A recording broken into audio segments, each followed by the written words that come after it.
ang Ginoo na kaninyo. Santos Evangelio sa mga isan na kayo.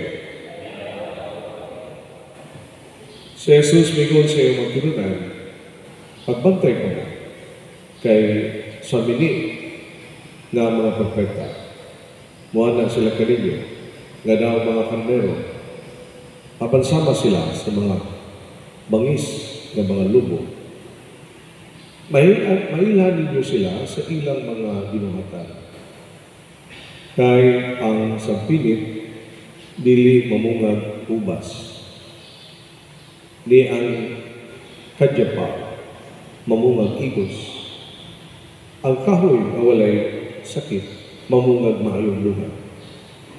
Apan ang kahoy na masakipon, dili mayong bunga. Dili makabungag, walay pulos ang bunga, ang kahoy na walay sakit. Ingon nga ang masakiton, na kahoy dili makabungag maayong bunga. Ang tanang kahoy na dili mamungag maayong bunga, putlon o gisublon sa kalay. Busa, mailan ninyo ang minik nga propeta pinagi sa ilang binuhatan. Ebanghelyo sa atong kaluwasan. May butag kanatong tanan. Kining isulti sa atong Ebanghelyo karon. Actually,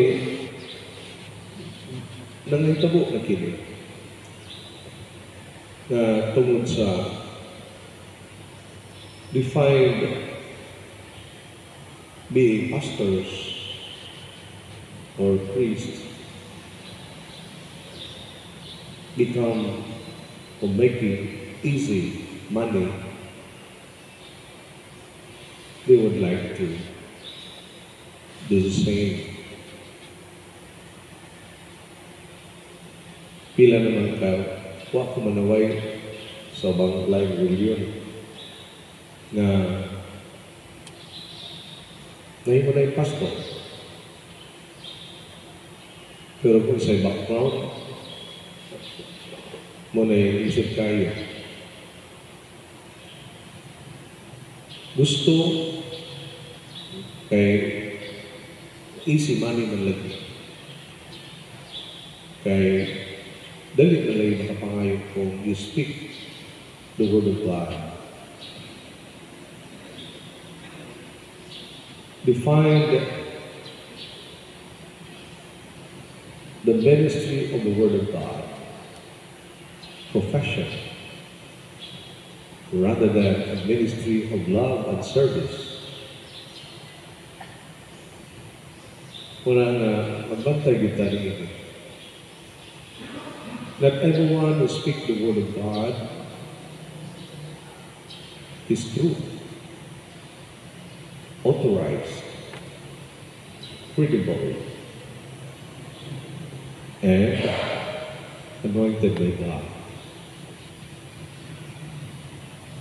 Because of intellect, because of our studies, that's why we become so fluent, we become so believing of the Word of God. But actually, it does not root in the heart of man. So, mo ka naging sa ating Evangelyo. May bawaan mo ang sa kakao that the Word of God is rooted in your hearts through your actions.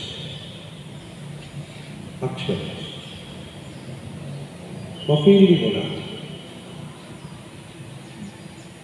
But if dili na makita sa iyong actions, beware of that. They are just misleading you. They are just influencing you. They are just misguiding you.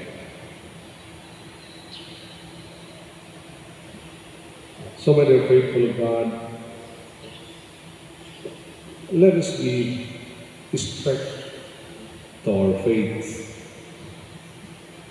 Let us be conservative, actually. For me, being conservative is still the best disposition that you could be in the Catholic Church. Kaysa relax-relax na ta, dali na kahit ma-mislead, dali na kahit madala sa mga unsa-unsa na lang mga tao na magpakita o maayo. Kaysa usa ka pare nga istrikto, kaysa usa ka pare nga palasaba, pero it is in his heart to be true to the Catholic Church.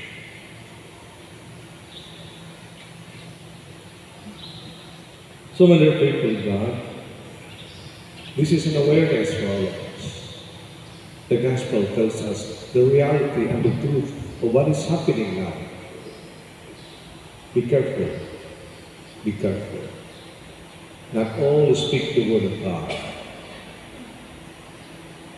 being asked by God to spread His word. Dili ka na. Huwag nito ko na doon na rin isugo ang Ginoo para sa iyo.